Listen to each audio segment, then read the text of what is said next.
Eu tenho uma convicção no meu coração sobre a vida. Eu creio que a presença de Deus, ela é o sentido da vida e o anseio mais profundo do coração humano. Mesmo dos corações que nem sabem que Deus existe. O que eles desejam é a alegria e a satisfação que somente a presença de Deus pode gerar. Salmo 16, versículo 11, fala que na presença de Deus existe plenitude de alegria. E essa alegria não é um simples sorriso e uma simples emoção, mas é um profundo deleite no ser, onde tudo agora passa a valer a pena pelo fato de que Deus está presente. E eu creio também que a presença de Deus ela é o sentido da vida. Isso significa que tudo na vida está indo em uma única direção. E que direção é essa? Deus está vindo morar na terra. Apocalipse capítulo 21 fala que a nova Jerusalém vai descer do céu para a terra. Então lá está escrito assim: e Deus habitará com eles. A história da humanidade está indo para um lado onde tudo vai se resumir a Deus e sua presença. A glória de Deus vai encher a terra como as águas cobrem o mar. A presença de Deus vai invadir tudo no universo. E porque eu creio nisso, eu acredito que a igreja precisa passar a ser desde já, antes do fim de tudo, desde já uma igreja que é centrada na presença de Deus. Nós temos igrejas maravilhosas que falam que são centradas no Evangelho, e eu acho que isso é muito bom. Mas o meu coração tem queimado por sermos uma igreja centrada na presença de Deus.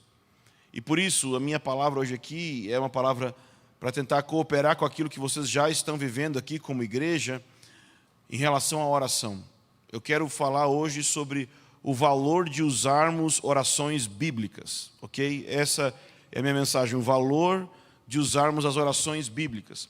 Eu quero lembrar rapidamente, recapitular rapidamente o que nós falamos ontem, porque isso vai servir de gancho e plataforma para a palavra de hoje. E ontem, basicamente, eu ensinei aqui 3 verdades espirituais. A primeira verdade é que nós não temos porque nós não pedimos.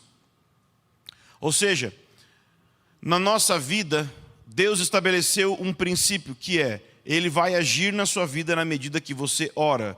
A Bíblia nos ensina que Deus atende orações. A Bíblia não ensina que Deus atende reclamações. Então muitas vezes nós gastamos muito tempo reclamando e pensando sobre as coisas na vida que estão dando errado, ao invés de articularmos esses pensamentos em forma de oração e petição diante de Deus. Nós não temos, como diz Tiago, capítulo 4, versículo 2, porque nós não pedimos. Mas em segundo lugar, muitas vezes quando você ora, quando você pede, nem sempre você recebe aquilo que você ora e pede. Por quê? Porque em 1 João nos ensina que nós devemos orar de acordo com a vontade de Deus. Esse é o segundo princípio, a segunda verdade espiritual que nós falamos ontem, que nossos pedidos devem ser alinhados com a vontade de Deus. Se você orar a vontade de Deus, você vai revolucionar o mundo ao seu redor. Mas você precisa orar e não só pensar. E o terceiro princípio é que a vontade de Deus não é um mistério, não é sorte. A vontade de Deus está claramente explicada para nós num livro chamado Bíblia. Tem à venda nas melhores livrarias, ok? Se você for lá e comprar, lá está explicada a vontade de Deus. Sim, existem muitas coisas da vontade de Deus que nós não sabemos e nunca vamos saber. E a Bíblia não ordena você saber essas coisas. Deuteronômio 29 diz que as coisas encobertas pertencem ao Senhor. Sabe o que isso significa? Que existe um aspecto da vontade de Deus que é secreto e você nunca vai saber. Não é a respeito disso que eu estou falando quando eu falo sobre orarmos a vontade de Deus. Orarmos algo e se der sorte de ser a vontade de Deus, Deus ouve. Não, porque Deuteronômio 29 termina dizendo assim: mas as coisas reveladas pertencem a nós e aos nossos filhos para que as cumpramos. Sabe o que isso significa? Que a vontade de Deus tem 2 aspectos. Um aspecto da vontade de Deus é um aspecto secreto. Você nunca vai saber certas coisas da vontade de Deus. Ele nunca vai te responder. Lembra de Jó?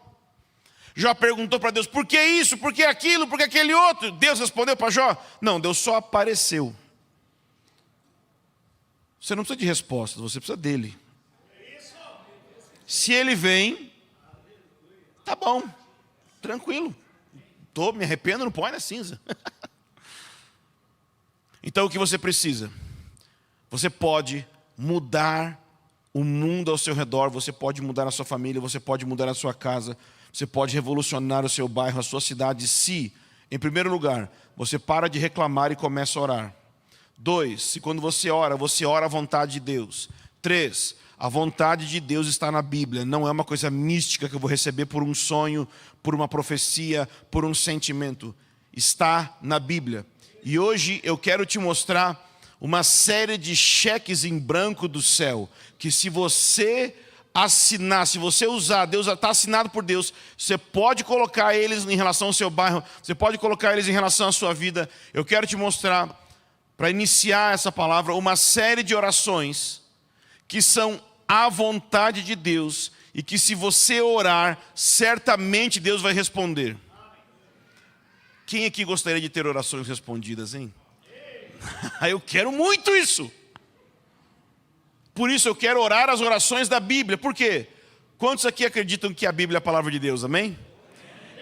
Por isso, as orações que os apóstolos fizeram no Novo Testamento foram orações inspiradas por Deus. Pensa comigo.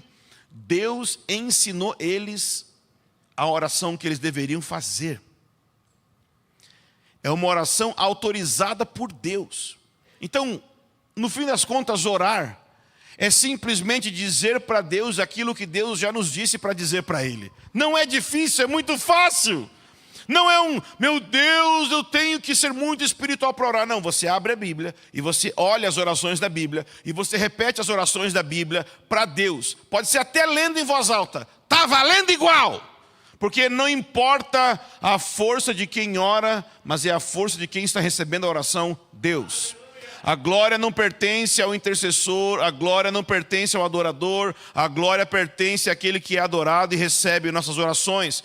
Nossas orações não precisam ser grandes, fortes e heróicas. Tudo isso é de Deus. Pessoas fracas que não sabem orar, não sabem o que dizer, dependendo do Espírito Santo, abrindo as Escrituras e orando o que está na Bíblia, vão revolucionar o mundo ao seu redor. Então algumas orações, se você está anotando, você vai ter que anotar rápido. Se você acha que eu falo rápido, você vai ter que aprender a ouvir rápido agora. Aleluia! A primeira oração que eu certeza que Deus ouve, uma oração para receber ousadia para pregar o Evangelho com sinais e maravilhas. Eu tenho certeza que Deus ouve essa oração. Por quê? Porque ela está na Bíblia. Atos capítulo 4, versículo 24 até o 31. Ouvindo isso, unânimes, levantaram a voz e disseram: Tu, soberano Senhor, que fizeste o céu e a terra, o mar e tudo que neles há, disseste por meio do Espírito Santo, por boca de Davi nosso pai, teu servo, porque se enfurecem os gentios e os povos imaginam coisas vãs, os reis da terra se levantaram e as autoridades se juntaram contra o Senhor e contra o seu ungido. Por quê?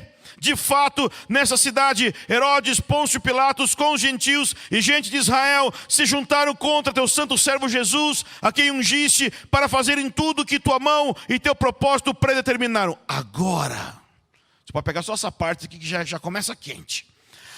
Vai ter evangelismo, vamos sair para evangelizar. Pega esse versículo e ora. Agora, Senhor, olha para as suas ameaças, para as ameaças deles, e concede aos teus servos que anunciem a tua palavra com toda a ousadia, enquanto estendes a mão para fazer curas, sinais, prodígios, por meio do nome do teu santo servo Jesus. E olha como a passagem termina assim: tendo eles orado, tremeu o lugar onde estavam reunidos, e todos ficaram cheios do Espírito Santo e com ousadia anunciavam a palavra de Deus. Se você quer orar e ter resposta, ore o que está na Bíblia. Você quer orar e ter resposta? Tem mais uma oração que você pode fazer. Oração por unidade na igreja. Oração por unidade na igreja. Romanos, capítulo 5, versículos 5 e 6. Ora, o Deus de toda paciência e de consolação lhes conceda o mesmo modo de pensar uns para com os outros, segundo Cristo Jesus, para que, unânimes e a uma só voz, glorifiquem o Deus e Pai de nosso Senhor Jesus Cristo. Você talvez está olhando, talvez você veja divisões no corpo de Cristo, às vezes interna na congregação, externa na igreja e na cidade. Que tal, ao invés de ficar criticando, nós abríssemos Romanos 15, dos 5 ao 6, e começássemos a repetir as palavras inspiradas por Deus. A Bíblia não se preocupa em ficar simplesmente criticando divisão. A Bíblia ensina uma chave para a unidade. Ore a Deus pedindo ela. Mas não só isso. Quem sabe orar pela salvação de Israel. Se você orar pela salvação de Israel, eu garanto, Deus vai te ouvir. Por quê? Porque está na Bíblia. Romanos capítulo 10, versículo 1. Irmãos, o bom desejo do meu coração e a oração a Deus por Israel é pela sua salvação. Paulo orou por Israel. Se você abrir sua Bíblia agora e ler Romanos 10, versículo 1 e repetir isso aos céus, Deus vai ouvir, Deus assina embaixo, Deus envia poder para a salvação de Israel. Mas quem sabe, pudéssemos orar, e nós oramos isso ontem no fim da reunião aqui, pelo aumento do conhecimento de Deus na igreja local. Paulo orou isso em Efésios, capítulo 1, do 17 ao 19, ele disse: eu peço ao Deus de nosso Senhor Jesus Cristo, Pai da glória, que conceda a vocês espírito de sabedoria e de revelação no pleno conhecimento dele. Peço que ele ilumine os olhos do coração de vocês, para que saibam qual é a esperança da vocação de vocês e qual a riqueza da glória da herança dele nos santos e qual a suprema grandeza do seu poder sobre nós os que cremos, segundo a eficácia da força do seu poder. Ou seja, você quer que o conhecimento de Deus, que a revelação sobre quem Deus é, aumente? Ore Efésios 1, do 17 ao 19, peça: Deus, libera espírito de sabedoria e revelação, para que possamos te conhecer. Eu garanto que isso vai acontecer. Eu garanto que você vai começar a ver suas orações serem respondidas. Mas talvez a gente pode continuar em Efésios e orar por mais uma coisa. Talvez nós podemos orar pelo fortalecimento dos nossos corações. Ou seja, o nosso interior, o nosso emocional às vezes fica abalado. Você sabia que existe uma oração na Bíblia que você pode fazer e que Deus garante que vai ouvir, e ela tem a ver com a sua química emocional? Efésios capítulo 3, a partir do versículo 16 até o 19, diz assim: eu peço a Deus que, segundo a riqueza da sua glória, conceda que vocês sejam fortalecidos com poder, mediante o seu Espírito, no íntimo de cada um. E assim, pela fé, Cristo habite no coração de vocês, estando vocês enraizados e alicerçados em amor. Isto é, para que com todos os santos vocês possam compreender a largura, o comprimento, a altura, a profundidade, conhecer o amor de Cristo, que excede todo o entendimento, para que vocês fiquem cheios de toda a plenitude de Deus. Pelo que Paulo está orando aqui? Ele está orando para que você conheça, e a igreja de Éfeso conheça, todas as dimensões do amor de Deus, porque isso vai fortalecer o seu interior, fortalecer as suas emoções, principalmente nos dias que suas emoções parecem dizer que Deus não existe ou Deus te ama. Abra Efésios 3, do 16 ao 19 e fale aos céus essas palavras. Você pode nem estar inspirado, repita as palavras do próprio Deus que estão escritas no livro dele. Deus garante que vai responder. Mas não só isso. Você já viu gente que critica e fala assim: nessa igreja falta amor. As pessoas não se amam muito nessa igreja. As pessoas sempre criticam isso nessa igreja, né? Em vez delas se disporem para amar, elas criticam dizendo que não me amam. Ui, ai, ai. Então, para que criticar? por que nós não passamos a orar pelo aumento do amor na igreja local? Sim, porque é isso que Filipenses 1, do 9 ao 11 diz, ele fala assim: eu também faço esta oração, que o amor de vocês aumente mais e mais em conhecimento e toda percepção, para que vocês aprovem as coisas excelentes e sejam sinceros e inculpáveis para o dia de Cristo, cheios de todo fruto de justiça que vem por meio de Jesus Cristo, para a glória e louvor de Deus. Sim, irmão, se você orar pelo aumento do amor na igreja local, vai acontecer. Ao invés de criticar, que tal nós passarmos a orar? Mas não só a oração em relação ao amor, mas nós também podemos orar pedindo o conhecimento da vontade de Deus. Se nós orarmos pedindo o conhecimento da vontade de Deus, nós vamos conhecer, porque Colossenses capítulo 1, versículo 9 diz assim: por essa razão, também nós, desde os dias que soubemos disso, da fé dos irmãos, não deixamos de orar por vocês e pedir que transbordem do pleno conhecimento da vontade de Deus em toda sabedoria e entendimento espiritual. Você pode pegar esse versículo e orar: Pai, em nome de Jesus, libera agora um transbordar do pleno conhecimento da tua vontade sobre minha igreja, sobre minha família, sobre minha vida, sobre as pessoas que trabalham comigo, agora, em nome de Jesus. Deus responde às orações que Ele mesmo escreveu no livro dele. Mas talvez possamos orar para que eu e você e os ministros do Evangelho possam viver de maneira digna do chamado que eles possuem, porque nem sempre isso acontece.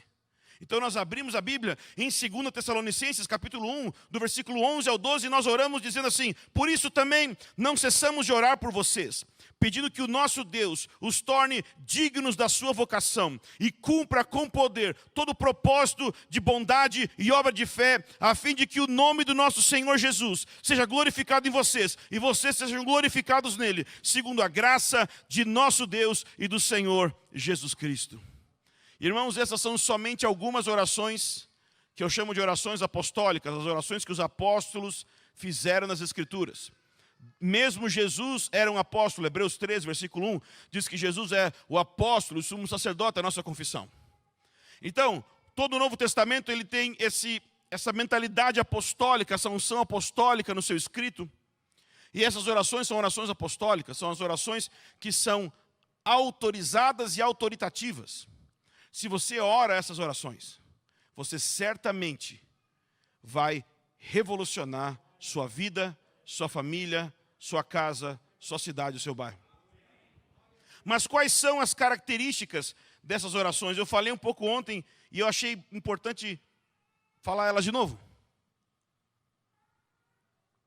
Existem 3 características que se apresentam em todas essas orações que eu li para você. Em primeiro lugar, todas essas orações são centradas em Deus.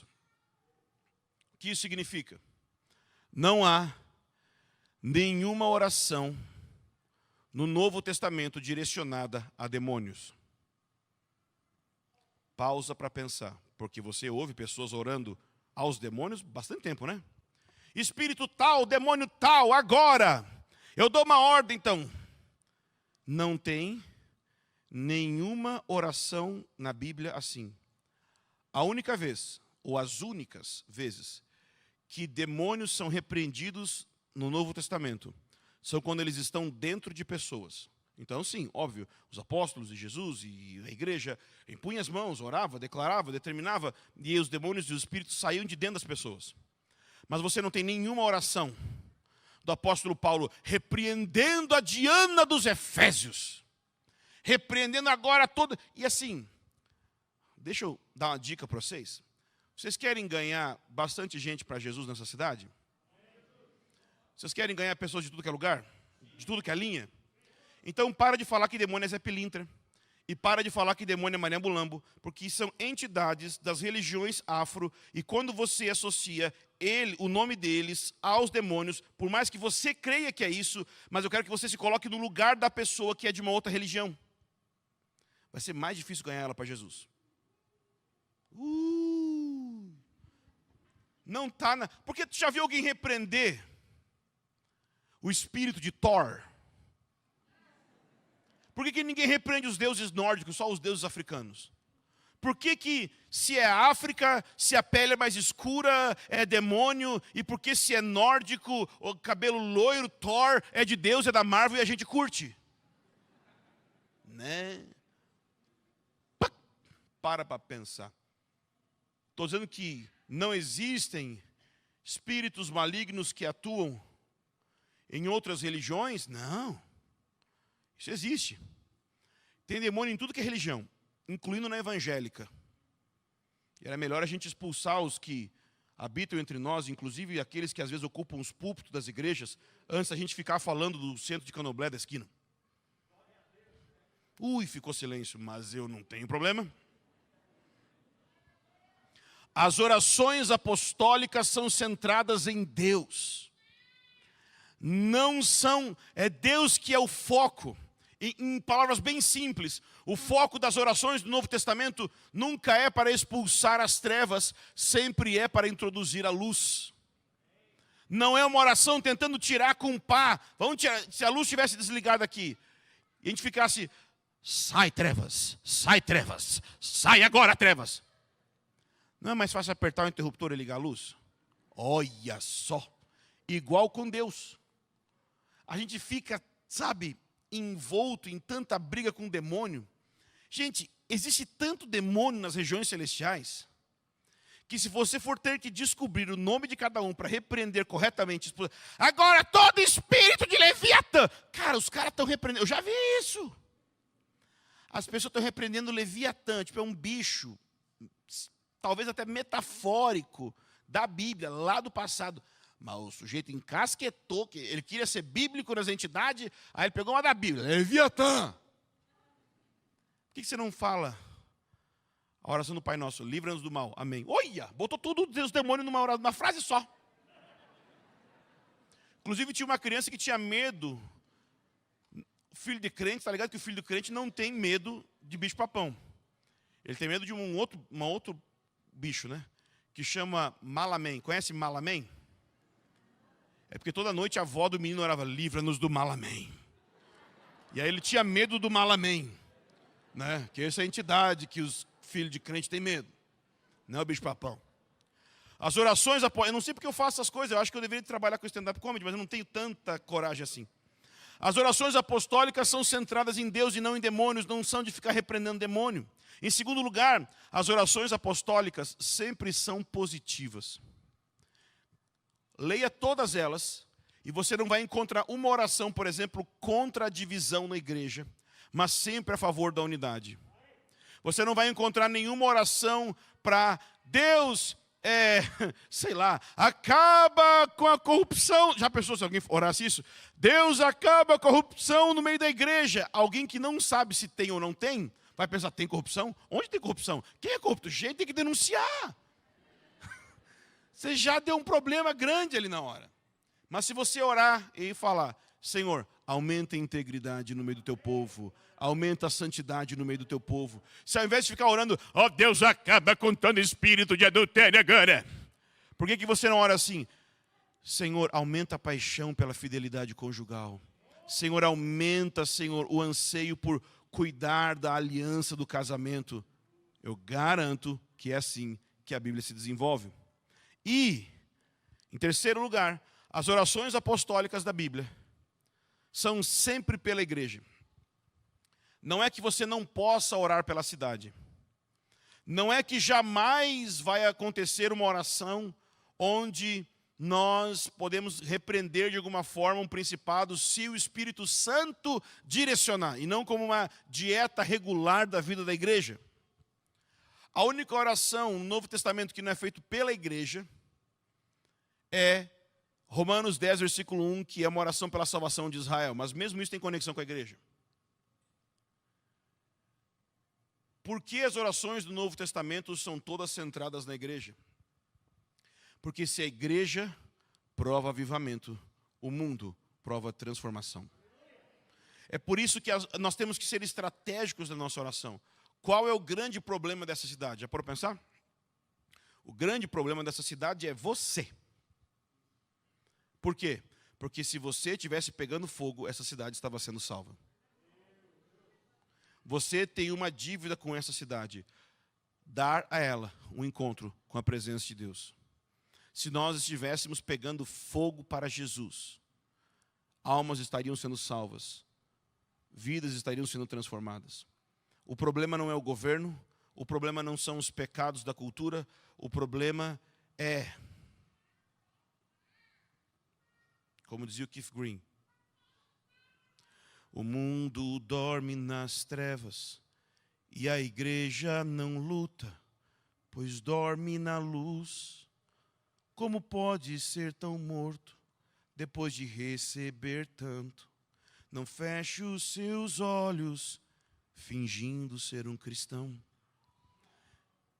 O que eu posso fazer pela minha cidade, mais do que somente evangelismo, é aquilo que John Wesley fazia. Perguntaram para Wesley, por que as pessoas, as multidões, vêm ouvir suas pregações? E ele falava, eu coloco fogo no meu próprio corpo e elas vêm me ver queimar.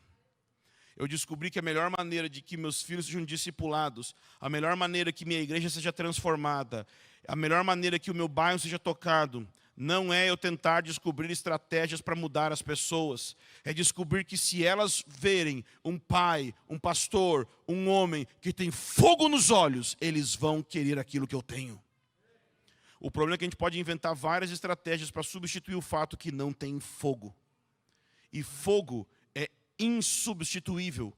A presença de Deus é extremamente necessária e não precisa ser anunciado. Se alguém um dia falar assim, a glória de Deus está aqui, eu quero te garantir que ela não está. Porque se tivesse, de acordo com a Bíblia, todos caem no chão e se prostram e não consegue falar nada. Se falar assim, nós somos a igreja do avivamento, não é. Por quê?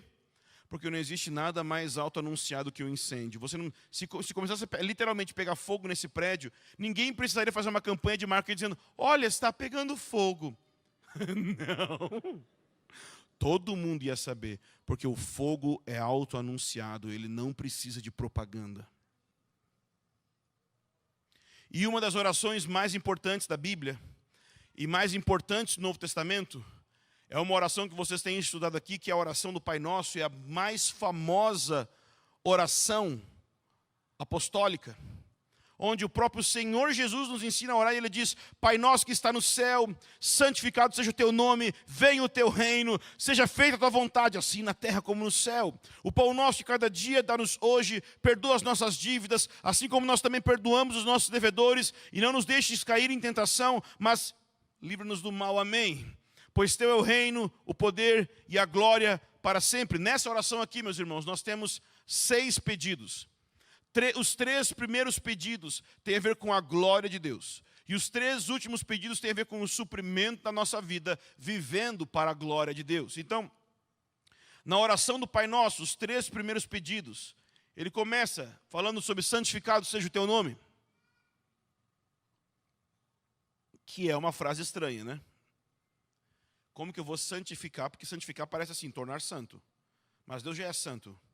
Como que santifica aquilo que é santo? Então, o que ele está pedindo? A oração que Jesus nos ensina a fazer é, Deus, revele a nós o quanto você é santo. É basicamente isso que ele está pedindo. Porque o nome tem a ver com quem Deus é. Santificado não tem a ver com limpar o nome de Deus como se o nome de Deus estivesse sujo. Mas tem a ver com, Senhor, libera uma percepção do quanto você é santo. O quanto você é diferente de todos. Então a primeira coisa que nós oramos, de acordo com Jesus, é, Deus, eu quero saber quem você é. É basicamente isso, santificado seja o teu nome, é isso. Senhor, eu quero saber quem você é. Senhor, eu quero conhecer quem você é. Em segundo lugar, venha o teu reino. Se na primeira oração tem a ver com conhecer quem Deus é, na segunda petição tem a ver com o reino de Deus. Ele está falando, se você fosse olhar o contexto de onde ele está orando, a oração venha o teu reino, ela é equivalente àquela frase bíblica, àquela palavra bíblica, Maranata. Por quê? Porque o reino é aquilo que o Messias traria quando estabelecesse o reino em Israel a partir de Jerusalém. E essa era a esperança dos judeus, que o mundo seria mudado quando o Messias estabelecesse o seu reino. E qual é a grande coisa aqui? A grande coisa é que enquanto nós estamos nesta era, enquanto nós estamos nessa vida, existem sofrimentos. E se nós oramos pedindo, venha o teu reino constantemente, isso significa que nós constantemente lembramos da esperança. Mesmo diante do sofrimento, nós vamos continuar pedindo que Deus revele a beleza do seu nome, porque nós continuamos acreditando que mesmo diante do sofrimento, o seu reino está chegando, e por isso nós não paramos de orar, venha o teu reino! Mas nós não pedimos só isso. Nós não pedimos somente que essa esperança seja constantemente renovada, mas nós também pedimos que sua vontade seja feita, que nada mais significa, nada mais, nada menos do que, Senhor, que sua lei, que seus mandamentos sejam escritos no meu coração e que seu Espírito me dê poder para obedecer seus mandamentos. Então são 3 realidades que as 3 primeiras orações nos ensinam. Primeiro, conhecer a Deus. Segundo, manter a esperança na volta de Jesus. Terceiro, viver em santidade enquanto nós esperamos Jesus voltar. Mas depois ele nos ensina 3 pedidos de oração que falam sobre você ser suprido enquanto você está buscando a revelação de quem Deus é, esperando a volta de Jesus e obedecendo os seus mandamentos. E a primeira oração que ele ensina é uma oração por provisão, que ele fala, Pai nosso que está no céu.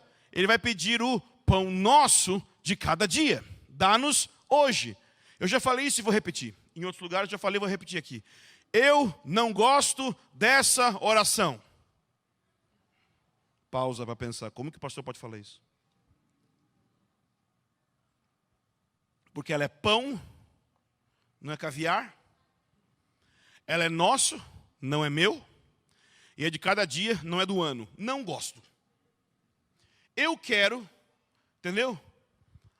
Eu quero, tipo assim, Deus, dá-me hoje o dinheiro para comer nos melhores restaurantes chique do Brasil, sozinho, sem ter que dividir com ninguém. Isso que eu queria. De 1º de janeiro, pá, na minha conta, toda a provisão. Mas não. Primeiro ele fala que é pão. Sabe o que é pão? Não é somente suprimento, mas é suprimento necessário. Não vai faltar. Não vai faltar, eu garanto para você, não vai faltar. Irmão, mas está faltando. É que tem outra parte, nosso. Quando falta o pão para você, das duas uma. Ou é porque você está vivendo isolado, não está vivendo perto dos seus irmãos o suficiente para que eles saibam que você precisa. Porque se seus irmãos soubessem que você precisa, existe um negócio chamado o caixa da igreja. Existe um negócio chamado outros irmãos que ganham mais do que você. E as pessoas se preocupam com você aqui e elas iriam ajudar você. Mas como você vive uma vida isolada, às vezes egocêntrica, e não quer abrir sua vida, ninguém vai saber que você está passando necessidade. Aí só depois que acabou com tudo, que não tem mais jeito, aí vai pedir ajuda. Pedisse no início, era mais fácil para consertar. O pão é nosso e ele é de cada dia. Isso significa que para você receber o pão de cada dia, você tem que estar a cada dia com o nosso. Sim, Atos 2,42, eles perseveravam sempre em estarem juntos na doutrina, na oração, na comunhão e no partir do pão. A igreja estava constantemente juntas. Querido, sabe por que às vezes falta o pão nosso de cada dia? Porque você vem hoje na igreja e o resto da semana você não sabe de nada desses outros irmãos que estão aqui. Deixa eu te ensinar um negócio. Igreja é verbo que conjuga junto, entre os domingos. Igreja se vive junto. Não estou dizendo morar debaixo do mesmo teto, não. Mas é desenvolver um tipo de relacionamento constante juntos, para que nós possamos receber juntos o pão nosso, todos os dias. A outra oração é a oração por perdão, porque se você anda com os irmãos, você vai ter que perdoar. Mas se você é casado, já tem uma base boa, né? Eita, nós, glória a Deus, né? É a oração que você, em oração, perdoa as pessoas. Você perdoa a sua esposa, você perdoa o seu... Quer dizer, ninguém precisa perdoar a esposa, porque as esposas são perfeitas, né? É só o marido que está em eterna construção. Lá em casa é só eu que tenho problema, né? Nós estamos constantemente trabalhando na minha mudança de caráter. Minha esposa já veio perfeita, né? Nunca ela precisa mudar, mas é só eu. Então, é a oração de perdão. Você ora perdoando, mas ela também é uma oração onde você pede perdão a Deus. E aqui é interessante, por quê? Porque se é oração, pressupõe que você ora todo dia. Talvez todo dia, meu irmão, você tem que pedir perdão a Deus. E tem gente que pensa assim, todo dia pedir perdão a Deus? Nossa, mas eu já sou salvo. Essa oração não é um pedido de salvação. Essa oração não é um perdão posicional, ou seja, eu sou perdoado para me tornar filho de Deus. É uma oração de alguém que já é filho, mas no seu relacionamento com Deus, precisa constantemente pedir perdão pelos pecados que comete. E porque ele pede perdão dos pecados que comete como filho, ele nunca deixou de ser filho, mas ele pede perdão nesse contexto relacional. E porque ele é constantemente perdoado, isso faz com que a sua consciência seja agraciada com a presença de Deus, para que constantemente ele também perdoe os outros, para que ele também perdoe outras pessoas. A chave para você conseguir perdoar outras pessoas é saber que você foi perdoado. Mas não termina aí. Jesus termina orando assim. E essa parte é estranha, né? Não nos deixe cair em tentação, mas livra-nos do mal. Amém.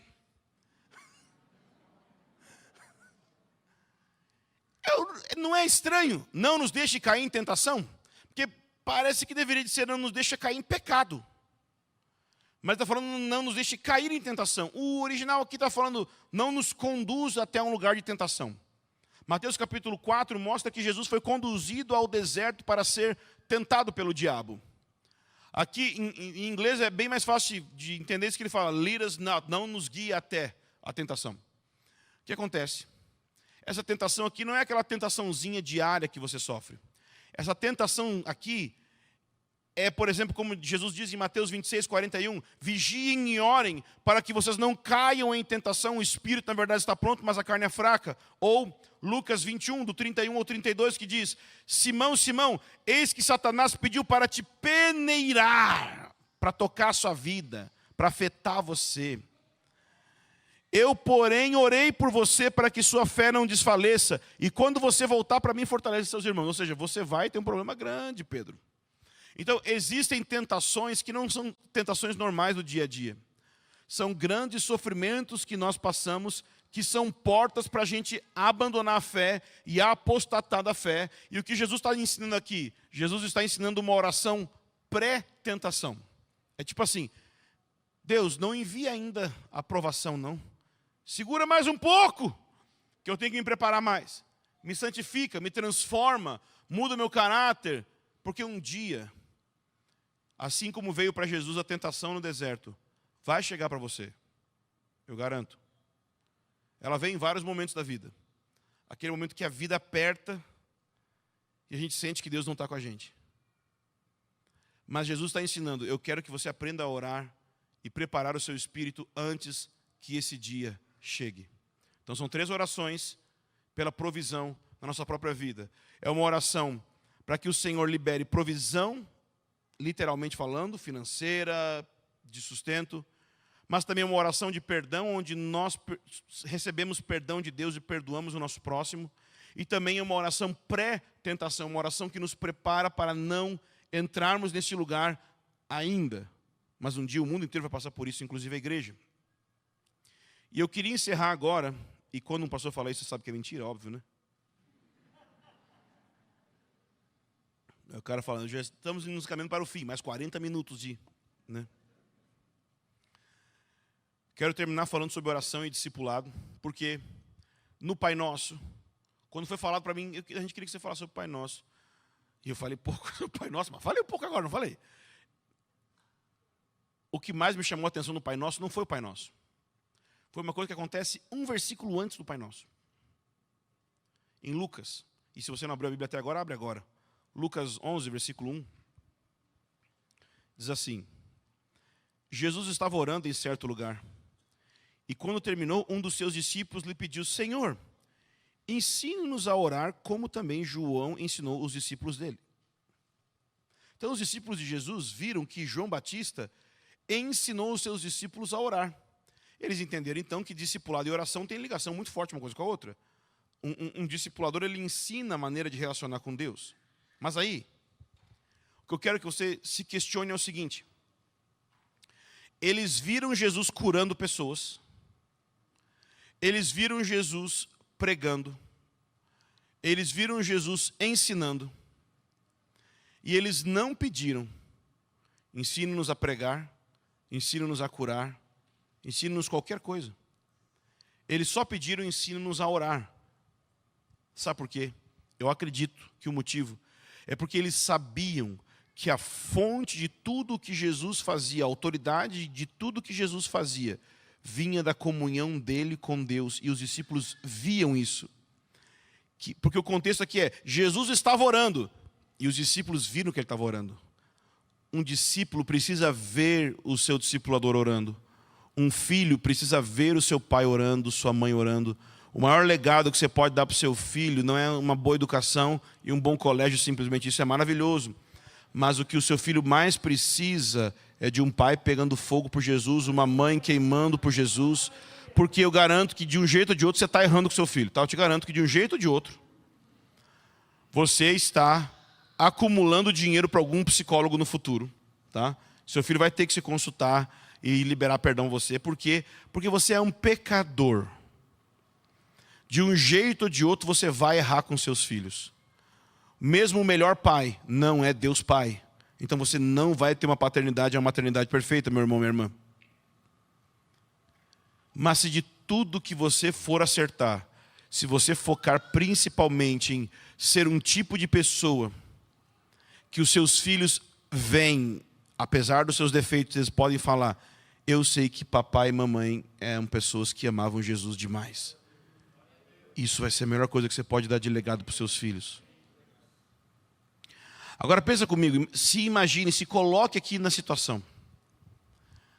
Alguma vez, você, enquanto discipulava pessoas, os pastores aqui, enquanto discipulavam pessoas, quantas vezes as pessoas vêm a nós e falam assim: me ensina a orar? Tem muita gente que vai nas nossas igrejas fazer o benchmark, não sei se é assim que fala. Eles querem saber como é que a gente cresce. Eles querem saber como a gente prospera. Eles querem saber como a gente organiza o culto, como a gente faz o louvor, como a gente organiza as células. E quase nunca as pessoas de fora vêm e falam: ensina a gente a orar como vocês oram, porque a gente sabe que o sucesso de vocês vem dessa oração. A gente não tem uma vida de oração ainda tão forte que as pessoas olham para nós e sabem que o nosso sucesso vem da oração, e por isso dizem: ensina-nos a orar. Você entendeu o recado? Você entendeu? A gente precisa de uma vida de oração tão intensa que as pessoas pedem para nós, para nos ensinar, para que a gente ensine elas a orar. E para encerrar, eu quero falar sobre o versículo da Bíblia que para mim é o exemplo, é a pintura mais perfeita de como deve ser o discipulado. E não está no Novo Testamento. Se você pode, abre comigo Êxodo, capítulo 33, versículo 7.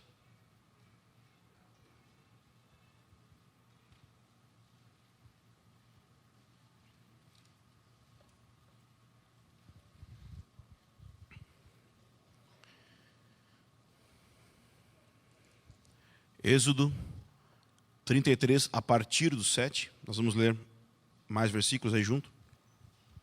Diz assim: ora, Moisés, e quem é Moisés, gente? É o líder do povo de Israel nessa época aqui, ok? Então ele é o líder. Imagina como se ele fosse um pastor, um pai de família, uma mãe de família, um chefe de empresa. Ele é um líder em alguma área. Ora, Moisés costumava pegar a tenda e armá-la para si fora, bem longe do arraial. E ele chamava ela de tenda do encontro. Essa tenda aqui não era o tabernáculo. Essa tenda era tipo uma barraquinha da Quechua, uma barraquinha assim de acampar, que o Moisés pegava, botava na mochila. Estou viajando aqui como se fosse o século 21, né? Botava na mochila, ia para um lugar distante, armava essa tenda, e ele chamava essa tenda de quê? Tenda do encontro. Encontro com quem? Com a presença. E aí, Ele armava essa tenda. E todo aquele que buscava o Senhor saía à tenda do encontro que estava fora do arraial. Quando Moisés saía para a tenda, todo o povo se erguia, cada um em pé da sua tenda. Ué, por quê?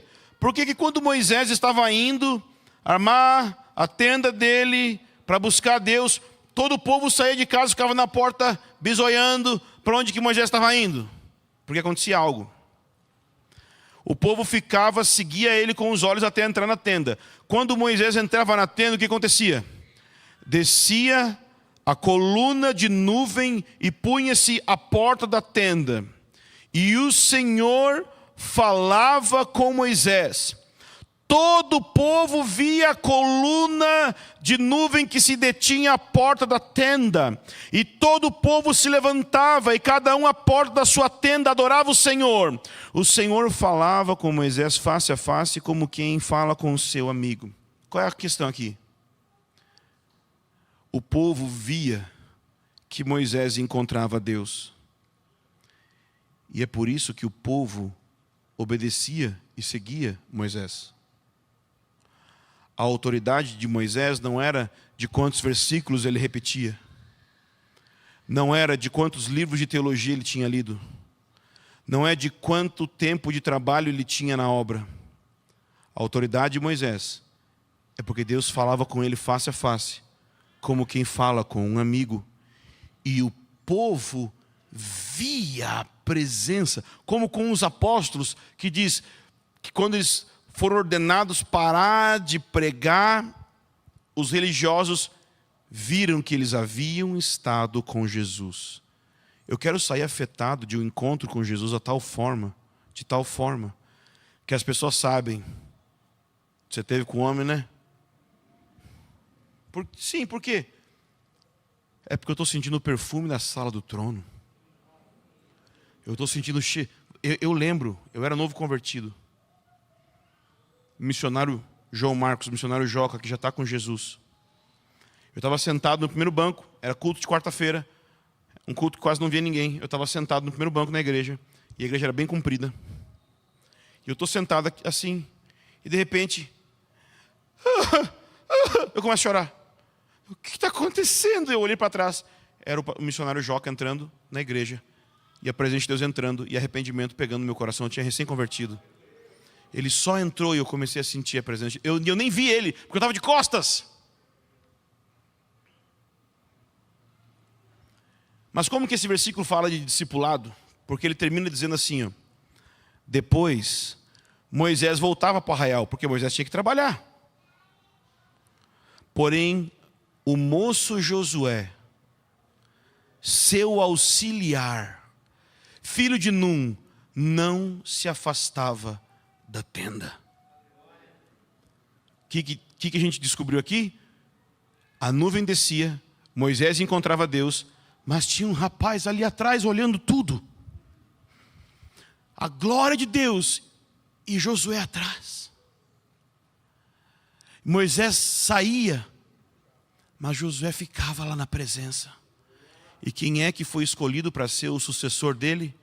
Não foi o mais inteligente, não foi o mais bonitinho, foi aquele que gastou tempo na presença.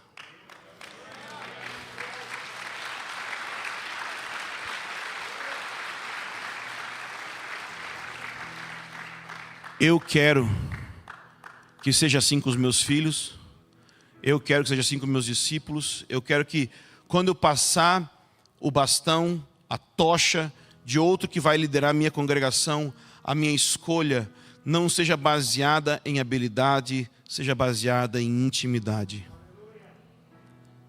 E eu queria que você desejasse o mesmo, que você fosse uma pessoa tão íntima de Deus, que as pessoas olham para você e sabem que a chave do seu sucesso é sua amizade com Deus, e não simplesmente um network de amizade com os homens.